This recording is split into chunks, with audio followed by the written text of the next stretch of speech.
I'm just sort of jumping from one thing to the next at the moment, slightly frenetically, and then I was doing that before I came here, and now I'm doing a lot of nothing. But it's good to do nothing, you know. Speaking of which, where are you? Yeah, I'm in France, in like an old refurbished chateau run by a lot of quite old hippies these days. Probably I think be careful with the word hippies. I think they don't like that word really. But they run a school, they run like a voice school here for training voice work. And so my partner's here doing, Cecilia's here doing some voice classes, and I'm here looking after my boy. Training, voices, training them to use their voice better. Kind of, yeah. It's like they use like they use like a technique that lets you how do I explain this? Find different registers and different resonances in your voice. Oh wow! It came from a really mad, like amazing kind of story, but it's a very long one, so I won't bore you with it now. But basically, the guy that like that trained his voice to do like to find incredible range and register, basically. I see. So it's for singers or people who want to perform. It is kind of, yeah, it's for singers, it's for performers. It's almost verging on the therapeutic, because you kind of find like the difference in range of voice. To shorthand it, it's a bit like being in a school full of sort of 15 Meredith monks, essentially. Great. Sounds perfect. In a good way. In a really good way. Thank God, I was going to say, oh, that could be really, really awkward. Yeah, I've got a good friend who's been doing a workshop, and it's a therapy to do with it's to do with finding your voice and using it to sort of work through trauma, and it's by singing into different parts of your body and finding out like where trauma is. I mean, I'm describing it very badly. That's part. I mean, it's not designed for that. Oh, okay. But, well, yeah. But a lot of the work is very therapeutic in its very nature, because it's just like using your voice. I think in the ways that you use your voice here, it's just it's so liberating in a way that kind of dancing is in a bit, and maybe I don't know, things like that, just like moving your body and moving your voice in at the same time and stuff. And it's quite kind of like, it is quite liberating. So it is like therapeutic, and people come here with traumas, and they sort of work through them almost. But that's kind of like a byproduct. It's not designed for that. But but on the long and short of it, it's quite a nice place to be. Fantastic. And you're there. Is this so you've come from Buenos Aires? I've come. Yeah. That's it. To France. It's to France. Yes, I've come from my home in Buenos Aires, Argentina. What, Buenos Aires? Buenos Aires, if you want. The thing is with the Spanish is like the pronunciation in Spanish is actually quite. It's like very, very precise. It's very easy in a way, because the vowels just have one sound. So it's a, I, e, or u, and so when it's Aires, it's a, e, es, Aires. Yeah. Anyway, doesn't matter. It's literal. So you lived there. Yeah. I lived there. We've known each other for many years. Yeah, right. Worthing days. So but then how long have you lived in Argentina now? God, must be nearly 10 years? A bit more than 10 years. And you were in London before that.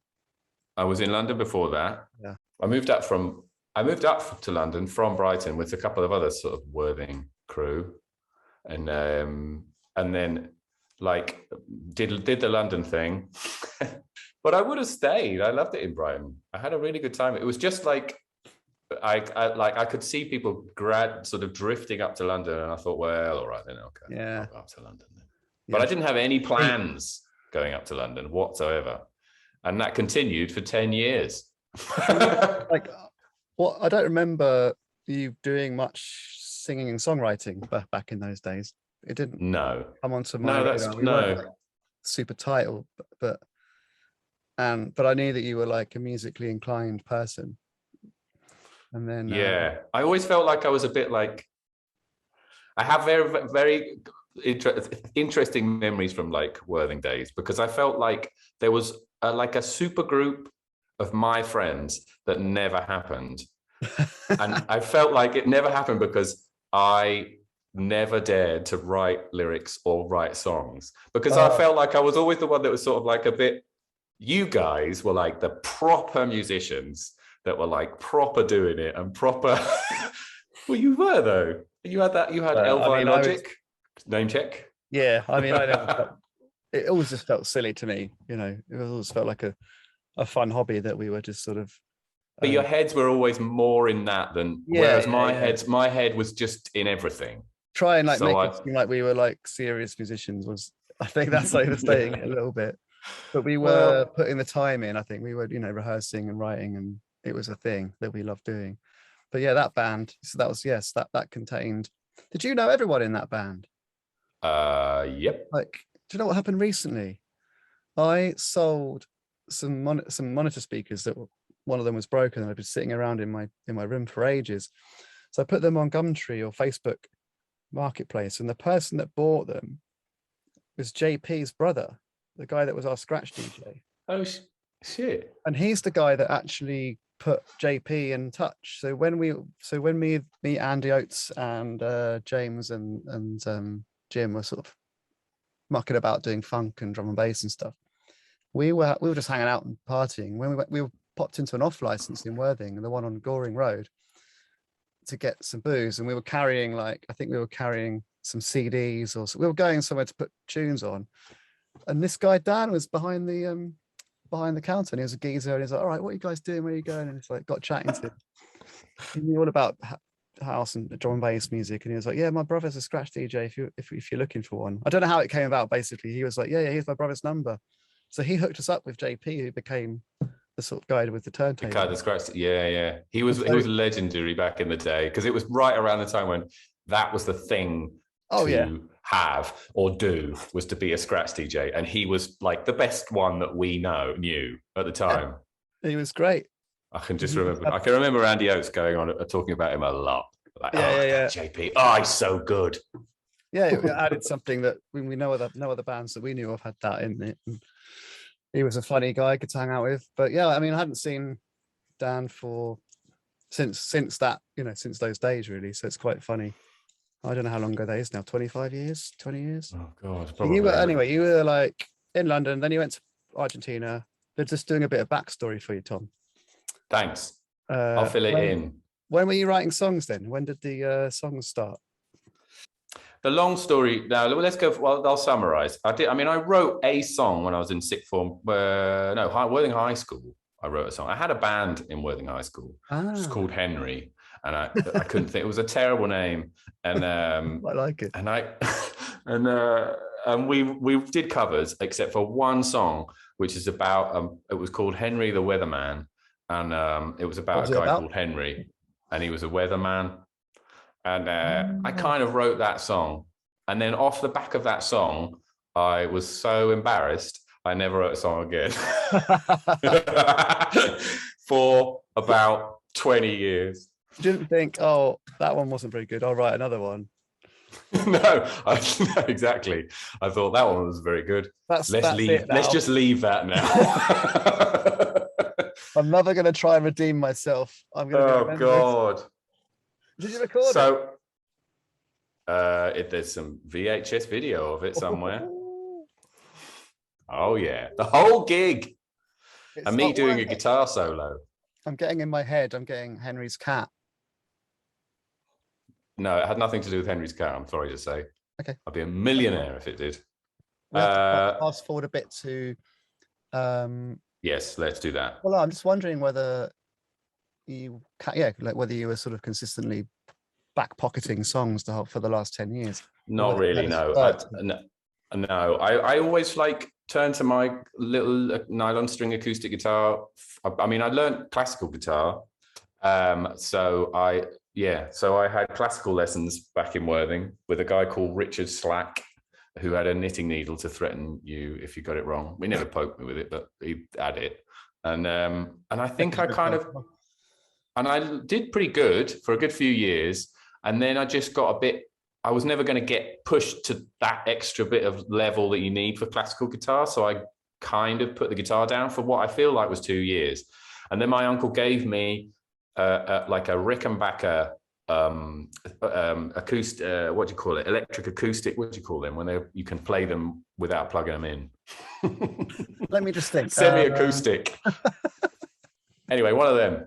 And because it was like a kind of cross between what I knew how to play and a proper electric guitar. And then I sort of learned that you could, play cool things on the guitar. Not that classical's not cool, but just, pop songs and stuff. Yeah. And so then I picked the guitar up again. That feels like quite common with classical instruments, isn't it? Like you learn the fundamentals, you get decent enough, but then only a tiny fraction of players go to that next level, like in But I'm grateful to this day that I did those classical lessons, as much as I kind of was sick of them by the end of it. I mean, I wouldn't be able to play like I can play now without having that, I don't think. Or maybe I don't know. Yeah. Anyway, it certainly was a really good bass. Yeah, you've got good technique, finger independence, which is whatever. That's what I imagine when I think of like classical guitar. I think it's all about like having really good, accurate finger placement and. Then I stopped putting it up on my. I had to, on my knee that way, like that's not cool. For the benefit of the tape. So I had started doing it that way, like for the benefit of the tape, with my foot on the floor. Anyway. Yeah, like if you see anyone doing it that way, with the way they're holding it in between their knees, you know that they're not cool. Well, all right then. Like, sorry, you can't be in our band. You're holding it like an absolute square. Go off and play your madrigal somewhere else. Yeah, then. I think when I started playing guitar, it was all about how low. I think one of the first bands I sort of followed and were like, oh my god, was Metallica and Nirvana, like all those 90s, but it was all about how low the guitar, super low, like round by your ankles. Yeah, Shante, and like the bass player. I mean, like Chris Novoselic from Nirvana had his like round his ankles almost. It's ridiculous. Yeah, and then it was like then everyone started putting their guitars up here. You're like, oh, what are you doing? Anyway, yeah. Nobody puts them around the back of their head anymore, do they? No, come on, guys. What about the same nylon? Let's innovate. The same nylon string you've still got now, right? Or is that a different one? Yeah, same one. Love it. Same one, and it's accumulated a lot of stickers. Only in the last since I started writing songs again, I got a steel string. But I've had the same acoustic guitar for God knows how long. But it's like, and so basically what I'm getting at is that I never wrote songs, but I always wrote little riffs and things, and like, and it came in, when you have a guitar that's like the guitar that you've always had your whole life, somehow it gains like a personality. It becomes like a sort of a person, really. Like I feel like in many ways it's always been like a therapeutic thing for me to have an instrument to play. Yeah. So I started playing the guitar. So I carried on with the same guitar for many years, just playing little riffs and things like that. And that was my way of kind of expressing myself. Yeah. And I never liked my own voice. I never liked the lyrics that I wrote. I just sort of left songwriting to one side, and I thought, no, it's all right. Maybe it's not for me, really. But I always admired people that wrote songs. Self-critical. Very, very. Yeah. Well, that's no good. No, that's rubbish. I'm not going to use that. Yeah. Who were you listening? Like, who were you emulating? Were you emulating anyone? When I was playing the guitar? Yeah, or songwriting. Or singing. Because I can hear some influences in what we've worked on together, but I don't want to assume that they came from there. But it's not... Well, definitely I get into like now I feel like somehow living in Argentina and being quite detached from England and Great Britain, I've got much more into traditional like English music, I guess. Okay, cool. Because I feel like that's like my identity as a foreigner in another country. And so I quite got into, I feel like I'm treading that path in a way of like trying to find old traditional folk stuff, and like, and basically like Nick Drake and John Martin and like who else can I think of? Super good and stuff. Bert Jansch and things like that. That was kind of like my starting point, and then I don't know. There's lots of others, but those are the ones that come to my mind immediately. Yeah, they're great. Yeah, big fan of John Martin. Well, actually, to be honest with you, like probably haven't listened to him for a long time, but you have to keep dipping out because there's only a limited amount of stuff, isn't there? It's funny that I say these names and it's like I know them, but I don't listen to them. Yeah, I know, it's weird. We've all got artists like that where you just go, yeah, they're my favorite, and then you go, well, actually, I don't really listen to them, but they just fill such a big space in your. Like I always say, Portishead are one of my favorite bands, if not my favorite band, but they've only got three and a half albums or something, and you're like, well, you can't constantly listen to them, you can't, and it doesn't suit every mood, but they do come out of my mouth. When someone says, what's your favorite band? I'm like, Portishead. It's like, right. I don't know if they actually are, but yeah, influences, they're very big influence. And then I guess sorry, go on. No, that's going to say, like, so I had an album that popped into my head that I wanted to recommend you, but I might have recommended it to you when we started talking about working together. Did you listen to the Beth Gibbons solo album? Yes, you did mention that. And funnily enough, you were saying about Portishead, and I was going to say, well, what about the Beth Gibbons solo album? Yes, you did, and I do know it. Yeah, it's just incredible. It's beautiful. Again, it's not something that it's not something I listen to a lot. No. But yeah, totally. One of my favorites. It's a really nice album. I can't do what the producer, the guy, what's his name? It's the guy from Talk Talk. Oh, Jesus. Oh, wow. Something Webb, Robert Webb. No, that's the comedian. Anyway, he goes by the name Rustin Mann, and I know who he is, but I'm having a brain blank. That rings, yeah, that's it. His solo record came out last year or the year before, and he'd been sort of working on it for 15 years. Well, there you go. Real chipping away at it, man. Amazing. Anyway, yeah, he produced the Beth Gibbons record, and it's just it's beautiful. I mean, I was aiming for that in a way with the stuff I did with you, but trying to kind of get that. So yeah, I don't know where we got to. I'll start a new question. I'll start a new question. Tell us about your haircut, Tom Harris. So Tom Harris is okay. Is that so? What? So you're Tom Harris. That's your actual name. Yes. Tom Harris is okay. Is the artist? What's that all about? That's a really good question, actually. So from the very beginning, I wanted this to be. Okay, let's start from the beginning. So this like writing songs and like actually diving in and just not caring anymore about lyrics or how I sang or anything like that basically came from in 2017 after quite a long journey of trying to have a kid. We had a full pregnancy, and Cesc gave birth to a boy called Dylan, and he was born perfect. He was perfect, but he was born with a very, very rare condition that meant that as soon as he was detached from his mum, he just started to deteriorate mentally. Like he kind of became, he just deteriorated and died after nearly three days, 3.5 days ish. And we'd come from quite a tough journey of trying to get pregnant again, and we'd lost a couple of miscarriages before that. Right. And so, just like a real. It wasn't just it was actually it was almost like this kind of.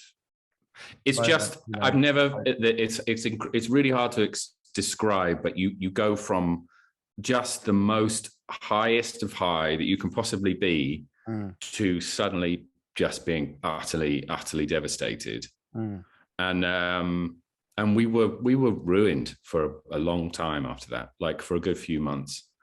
And luckily, this is all happened in Argentina, and luckily the group of friends that we had around us took care of us.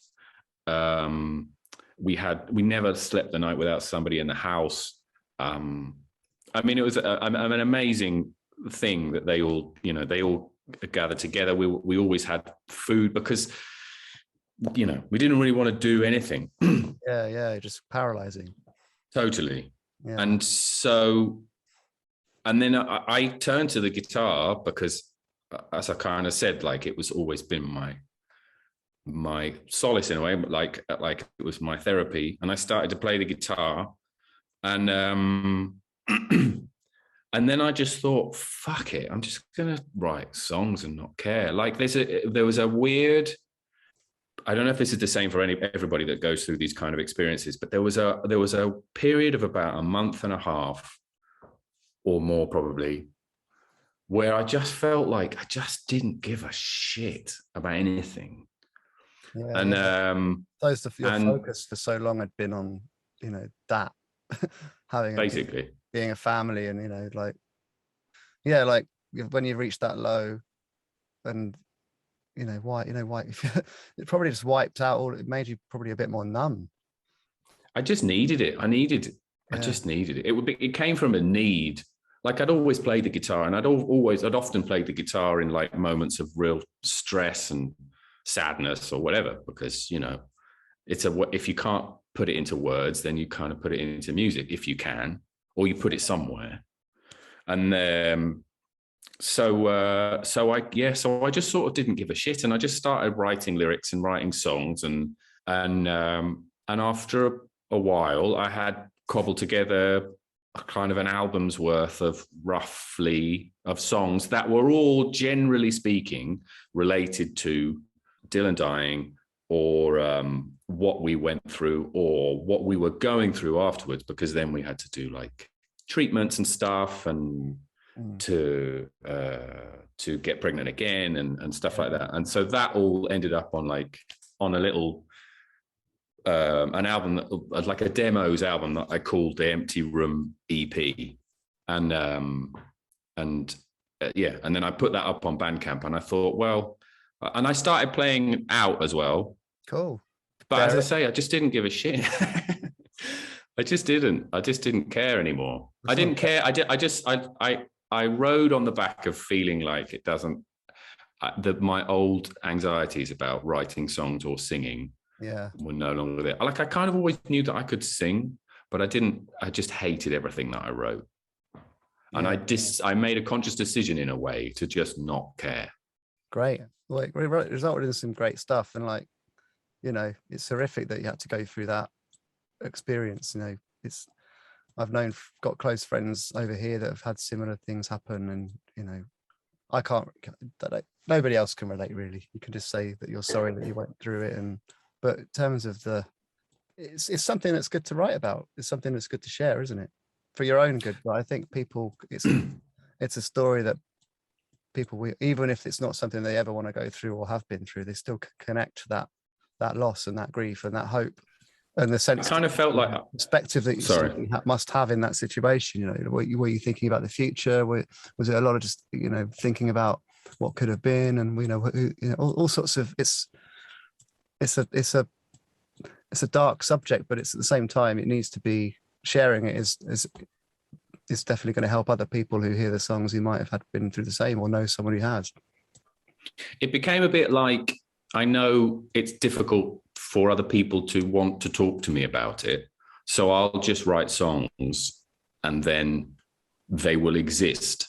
And then if people want to know anything about how I'm feeling, then they can listen to those songs, and that'll give them some kind of insight.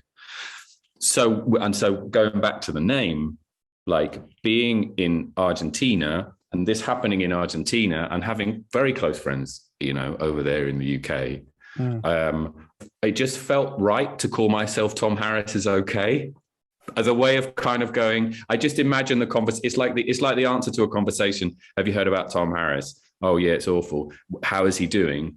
Apparently he's okay. And it's like, it just seemed to fit together. That the song, the fact that I was making songs kind of means that I'm on the road to being okay. So That's where that came from. It works, and it is one of those things where I wanted you to be the person who sort of volunteered how to talk about it when, rather than then I heard the songs and I was like, oh, okay, all right, well,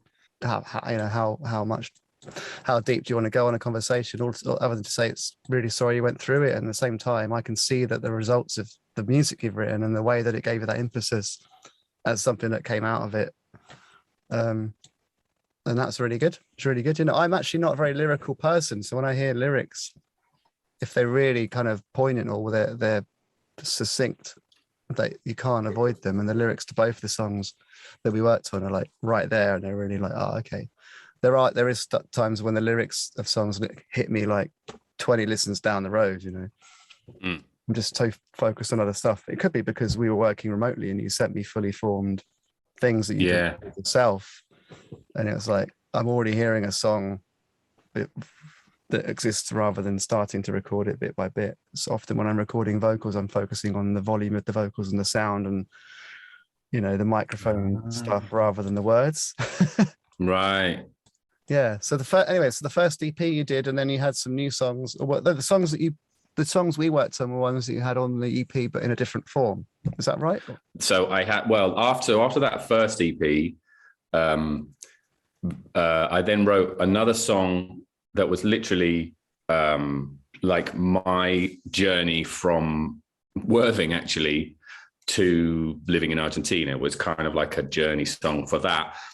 And then I sent that off, and I knew I had a funny kind of time signature in the middle, so I sent it off to our good friend Matt Snowden, who's a terrific drummer. Yeah. And I said, listen, I've got this song, and I'm just kind of wanting. I know it's got a weird 6/8 in the middle of it somewhere. Is there any chance you could give me like a beat that I can kind of latch onto so I know what I'm doing with it?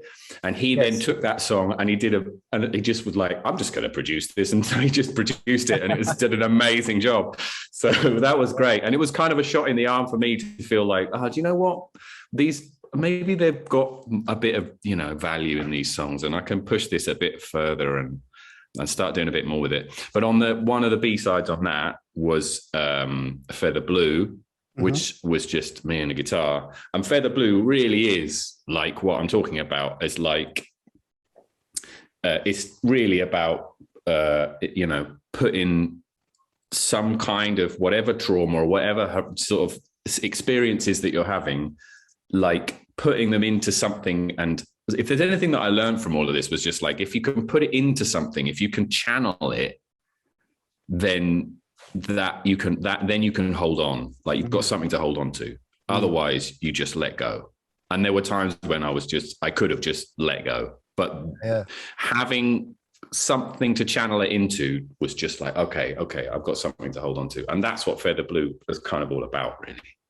And then it's not like, it's been around for a while. It's a great song, and that definitely comes across. And those songs, like, they can exist and do exist just as guitar and vocal, and it works because that's how they were written. But having the chance to produce them in inverted commas and like make them fuller and bigger, that was just like a real treat, because just listening to them as they were was like, oh, okay, that's great. I had to listen to them a lot and really meditate on where to take. It wasn't just, oh, okay, great, I'm going to add some bass and some drums to this. It's more like, okay, what the hell can I do with this to complement it? But Flock and Shell, I still can't get my head around the timing of that song.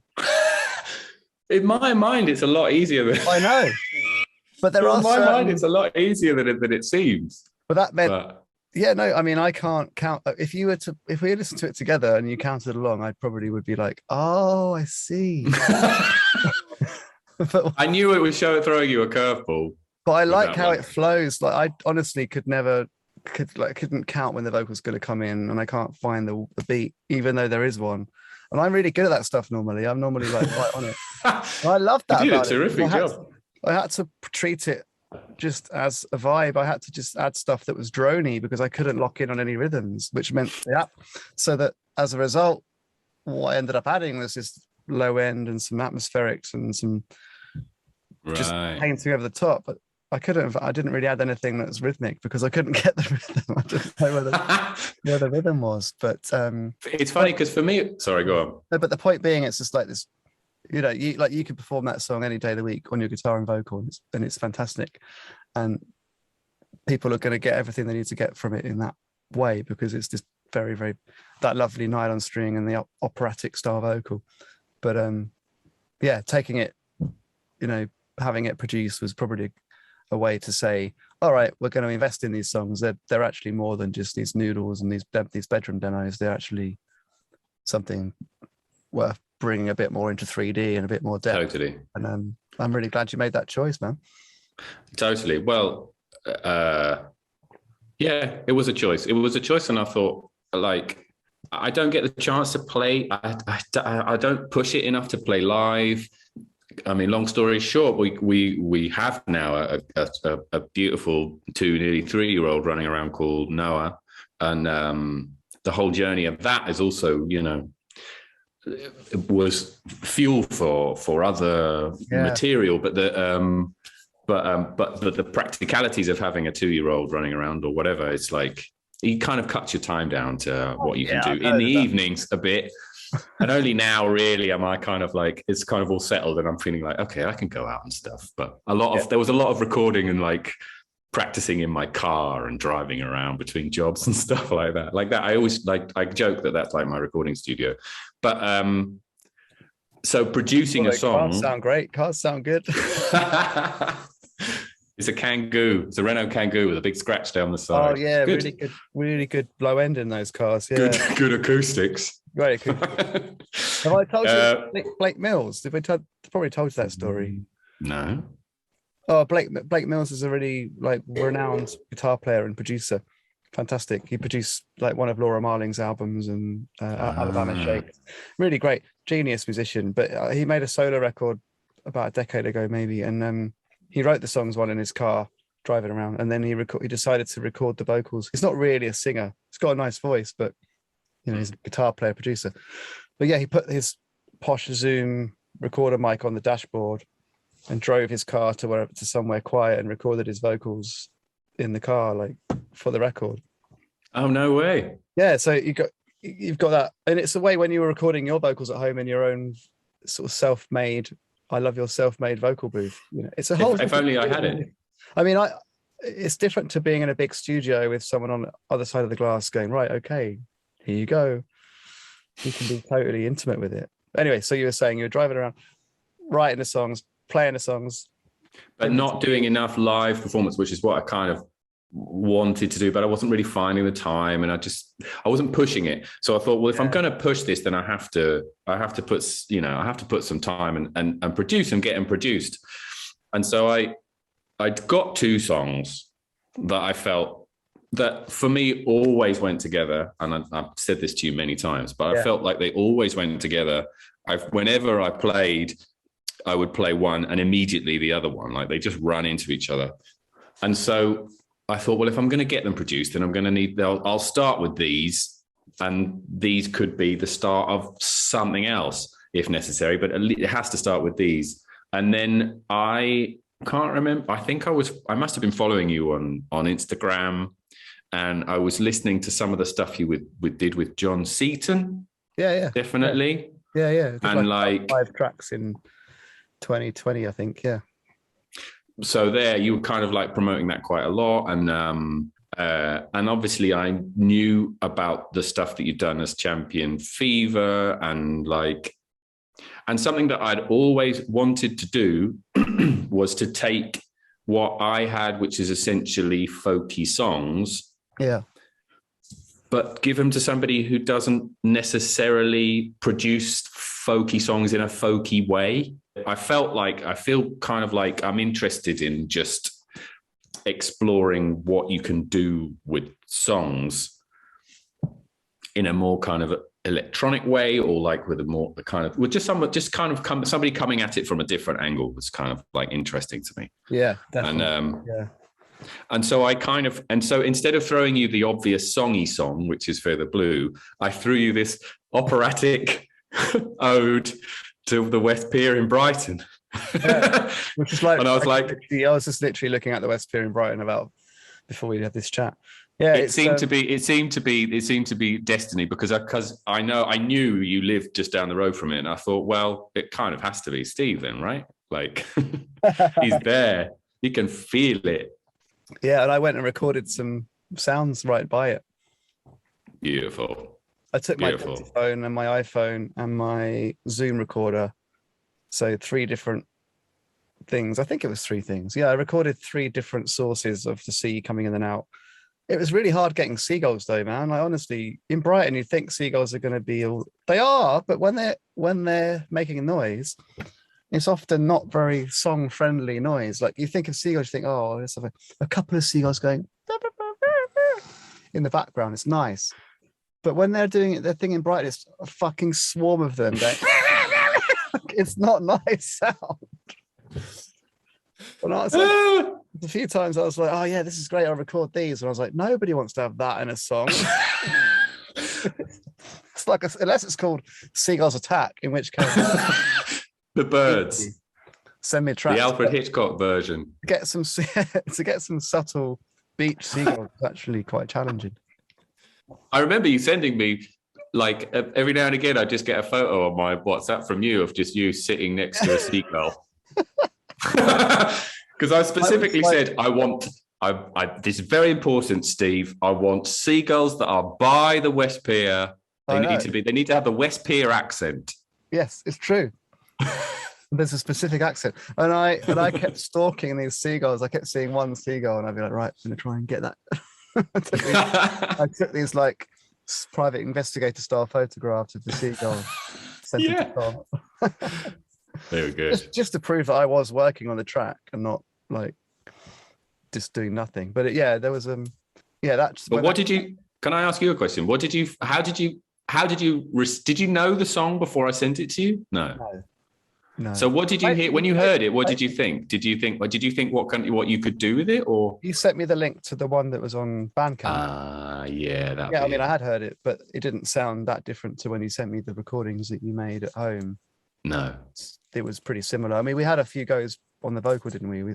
I seem to remember because you double track the guitars and you double track the vocals, but there was a few different takes of harmonies and things. Yeah, I was fully going down the atmosphere. I mean, I do this anyway. It's sort of instinctive or intuitive. It's just what's the atmosphere of the song. The chords are really soft and nice, like major 7s, I think, or they kind of just. Yeah. So, and also working with a guitar and a vocal when you've got the guitar is covering quite a lot of the texture and the mid-range. Your vocal was this operatic thing. So I knew I just wanted to find sounds that just fitted. And I couldn't really do anything rhythmic because I couldn't get the rhythm.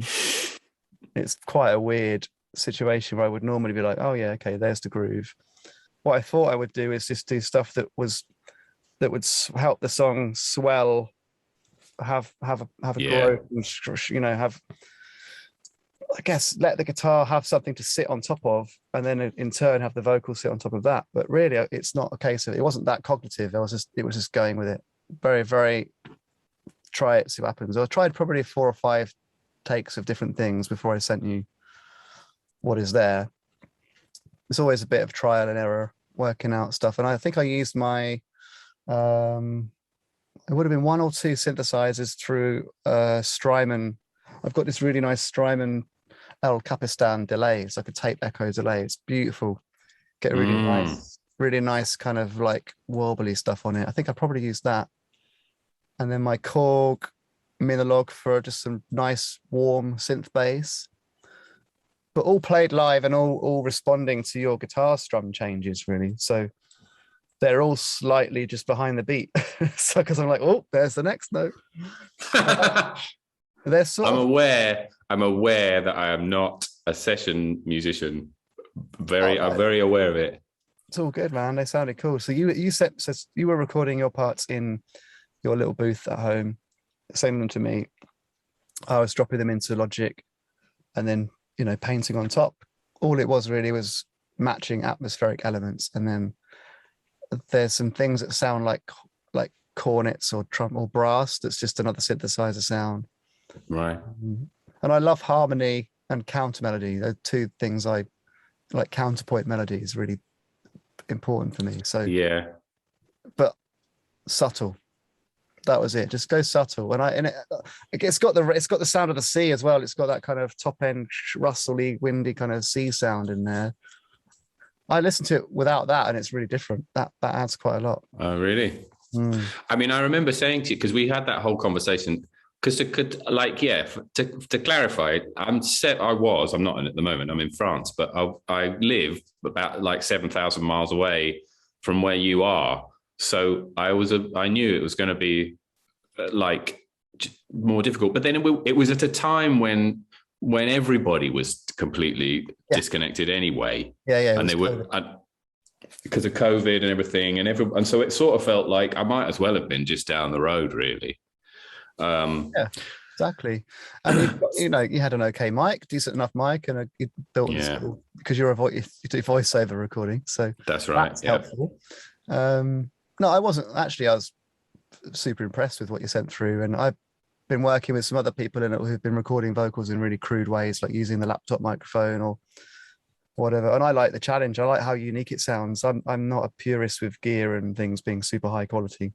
Just not. No. I never was. It's nice to have good stuff. You want stuff to sound professional, and it's good to have good stuff lying around if you need it. Like my microphone's quite good, but yeah, like I like lo-fi and I like things that sound a bit weird. And then if you've got something that's been recorded okay enough, it's got enough of the frequency range that you need, then if you know enough about EQ and compression and whatever, then I could take those guitar parts and make them sound like they were recorded really well in a proper studio, just by using the right subtle EQs and also the right reverbs and stuff. But yeah, there was also some stuff that happened where I dropped one guitar track into Logic, and I dropped the second one in, but I dropped it slightly late, so they weren't in time. And one was panned left and one was panned right, and so they're kind of doing this thing where they kind of go across the frequency spectrum, they go across the stereo field slightly. Either that or the way you played them meant there was a different emphasis. So if you listen on headphones, you get the sound of the guitars kind of washing across from left to right at moments. And I really like that. That wouldn't have been something that happened if you were here in the studio and I was kind of miking you up and we were doing it. That's interesting. That happened because of the way we were working and stuff. So, and I some can of the remember harmonies I had to correct and edit, and there was the alignment. You didn't have a very good way of monitoring yourself, so it was like, okay. No. There was quite a lot of moving things around so that they were in time, and that's part of it, That happened. And I changed and let's not forget, I changed the key. I fucking forgot that. I completely buried that memory. I know, but I'm going to drag it right up. I realize it's quite a high song. Yes. It's for, like, singing wise, because I like, I wanted it to be quite sort of high pitched. And then I played it for a long time, and I sent you lots of takes of me replaying it. Yep. And then I went back to the Instagram version of it, and I listened to it. I was like, that seems like it's about a semitone lower, isn't it? And sure enough, it was. And I remember sending you a message saying, Steve, so like, how easy would it be to just like move everything down a semitone? And you sent me a very polite message back going, yeah, sure. Maybe re-record it all. Yeah. Oh, man. Computers are good, but best just re-record it all, Just re-record. No, I didn't. Well, I wasn't ever planning on you stepping down everything that I'd done, but I can just remember, because I can remember singing it the first few takes and thinking, bloody hell, it's a bit more difficult singing these high notes than I remember it from before. And it was because I was a semitone trying to do it a semitone higher than I'd done it before. Yeah, anyway. In a different situation, it would have, if you were here working with me in the studio, we would have recorded it in the higher key, and I would have said to you, do you know what, Tom? I'm just sensing that the key's a bit high. I think like maybe you're straining a little bit. Maybe let's try going down a key. And you would have gone, oh, that's genius, Steve. Thank you so much for your insight. You're a genius producer. Thank you very much. Let's produce. Yeah, I agree with you. Let's put the key down. That's what would have happened. But actually, definitely. You just reached that conclusion on your own.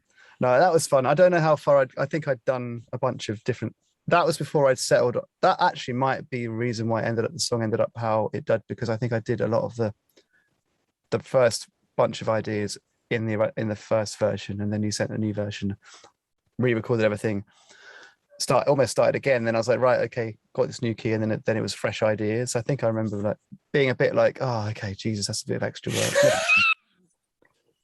And it was, but that's fine. That happens sometimes, you know. And it was great. And it came out great. It came out great. And actually, well, I hadn't heard it for a long time until when he released it a few weeks ago, whenever it was. I put it on, and I was like, wow, that's really, like, it was a lot better than I remember it, because I was so close to it. And it sounded fantastic. Lovely doing that. It's lovely stepping away, because I put it away for a while, because what happened was we did that, and then I don't know how long it was before we then started working on Feather Blue, which I always knew we were going to do at some point, but I just had to, had to find the funds and stuff to get it going. And so when we came back to it, I was like, it was like finding this little gem again of like, oh shit, yeah, fuck, that sounds amazing. Like it really spurred me on. Oh, I was like, is this the one I did? Is it? and then I put it down. We put it down again, and then like I'm very slow, as you're seeing, of being able to get around to pushing things the way they need to go. But when I finally decided, okay, let's go for it again, like. And hearing people's feedback about it as well, it's really like I feel like I get different feedback from the both songs, but a lot of people are kind of gobsmacked when they hear Flock and Shell. Like I've played it to quite a few people, and they go, "Oh, like I've never heard anything like it." To be honest with you, it's like completely unique. Yeah, sorry, go on. No, I don't know. Yeah, like I suppose I'm kind of like. I was aware that it was a bit odd, like for a 42-year-old geezer with a guitar to suddenly start singing operatic kind of falsetto type stuff. But I also quite like that. Like I like that as being like the first punch. Yeah, but you've also got these runs that are like really, you're not just going, oh, it's like really good, hard. They're hard to do, those runs, like proper, like, oh wow, that's not easy. That's really hard to sing like that. So it's got this it's got the emotional side, but it's also got like, oh fucking, he's got some chops. He can sing. You're like, okay, that's good. Yeah, I'm glad it comes off that way. But also just the production of it. Like because I've been, as I was saying before, like I've been so quite part-time trying to get things going, and not finding time, and recording things in my car and all of that. But people don't really know how much I'm doing this at the moment. So when they hear that, they go, "Oh fuck! Oh right, okay." And I'm really loving that at the moment. I'm really pleased that it worked out. I'm proud of it, and at the same time, you didn't box me in. You were very like, hey man, I sort of trust. You'd made the choice to just let me do what I wanted to do, and luckily it worked out. To get other people to be like, oh, it's really actually the word impressive. It's like beautiful, matches the song. It's a win, man. It's a win. We did well. You did well. I did well. Yay! High five. You should shop it to some labels now. I think you should try and. Yeah. The fact that it was also done remotely, it has this quality of not being totally like studio, under the microscope. It's still a bit loose. There are some layers of vocals that aren't perfectly pitched that are in there. They're put fuckloads of reverb on them and buried them, but they're giving movement to the song. And there's I was happy with them being rough, but I went with it. I was like, yeah, all right, fine. All right then. Well, there's rough and there's rough. But I remember the first time I heard it, both of them, after you sort of produced them, Flock and Shell and Feather Blue. Feather Blue. And I went, oh fuck, this is brilliant. Like I always knew like the stuff that you'd made. I always knew the stuff that you made was good and stuff, It's some of my favorite stuff. Sorry, go on. No, I'll let you blow smoke up my ass for a bit longer. I don't take compliments well, but because I really like this stuff myself, and if someone else produced it and I heard it, I'd be like, oh, they've done a good job. This is well, a lot of people have been saying that. The production but like, matches the songs, and that's my goal on everything I do. Totally. Like, no, I mean, you nailed it. You really nailed it. And even Feather Blue, which in my mind kind of was almost in a very different direction. Like I was like, in my mind, it was always quite a traditional sort of folk song, really. Yeah. Like, I don't know. Yeah, like a kind of almost Ray LaMontagne type thing with, you know. And it works. And then it still works. Well, you know, it works as that. It works as a guitar vocal. But that's the thing. Yeah, I just thought, when I heard what you'd done with it, I was like, as I did with Flock and Shell, I was like, oh, because you sent me that and you were like, well, I think I've done this and I think this is all right, I think, probably. And I was like, oh, I'll have a listen then. And I was like, playing it cool. That's really good. Like, it completely knocked me sideways, that one, because I was expecting something completely different. And when I heard it, I was like, yeah, great. Nice one. Like, you really took the song and you turned it into something that I could have sort of never really expected. And that's exactly what I wanted. Right. Essentially, that's exactly what I wanted. If somebody, I mean, I'd happily send my songs to anybody. If they give me what I want, I'm like, yeah, that's nice. That's what I wanted, really. I'd be happy, but I don't know if I'd be blown away. And I think with you, it was more the latter. Oh, cool. And as you say, they can still exist. And they can still exist. I still feel that Feather Blue still exists as the folky song that it always was. Yeah, I love it when songs have got different versions. And I always don't think artists and writers should think when they're recording a song that that's it, locked in. You know, that it's this fun. It's re-evaluating a song, representing it, changing the speed, key, doing it different people. Songs are songs. That's what they're for. Totally. Yeah, I mean, I was always basing the energy of that production off the vocal. So that was one where it was like I could see the vocal getting bigger and smaller, and your voice had this low quality that was like, yeah, the pitch that you're singing in is a bit similar to your spoken pitch, like this deep thing. Yeah. So I felt that had some weight to it, and that meant that there was space like above the vocal to put some stuff. And to me, the guitar, again, a counterpoint melody was really important. And that I got my guitar and did loads of guitar stuff, way more guitar stuff than you ever heard. But there's bits that, and I redid them all. I did them all once and I redid them all again because I wasn't happy with the sound. But I was trying to make it sound like, I don't know if, even though I don't know much Bon Iver, I was trying to go down the road of like,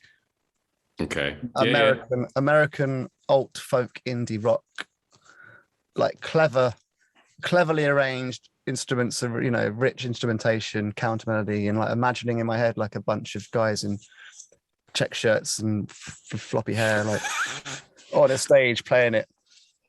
That's kind of Says the man in a check shirt. Well, yeah, I'm wearing a check shirt. This is the flat cap. Yeah, I mean, and so when I got to the last chorus, I thought. I added the drums. I just played the drums in one take with my fingers. They're not even quantized. They're just like me going. So I was like, does that work? I made the mix so the drums sounded a lot more like a sort of drum kit in a room, and a bit more rough and ready. And that's the one thing I was like, oh shit, I hope Tom likes the drums, because like that's quite. There's no evidence that it suddenly just goes and they come in. And it never even occurred to me. It was perfectly right. It didn't even occur to me that they weren't there before, actually. Now you mention it. Like maybe they weren't there but they were there in spirit. It's a great song. And I think the other thing I did, which is more of an electronic music technique, is to just do lots of filtering. And I don't think it's that common in sort of inverted commas folk. Like it's that breakdown in the third verse where it goes super, super low. It's I think I told you could go lower. Just filter the acoustic guitar right down, so it's just a little kind of boom, boom, like, and yeah. Like weird synthesizer stuff on there. I don't know. Thank you for letting me be weird with it, because that's what I love doing. That's why I have the most fun doing, you know, just being like, right, well, this is a song, this is a 6/8 song and a folk vibe with nylon string guitar and a lyrical concept that's quite engaging and quite deep. Let's get the fucking Buchla synthesizer out and put some flippy floppy sounds on it and see if I can cram those in and get. And there's no, like, the guitar doesn't really happen until the first bridge, and that's where the guitar is filtered, so the guitar is no longer this strumming guitar. It's like a rhythm. Anyway, the point being, all the kind of stuff I do in my own music and in electronic music that I love, and finding sounds that sort of can collide sometimes, and getting 3 or 4 sounds, put them in one place, they make a sound together. That's my favorite shit to do, man. So the fact that it was being put in this particular song, on both of the songs actually, was like great. And that's why it's come out so good, because I love doing that kind of stuff.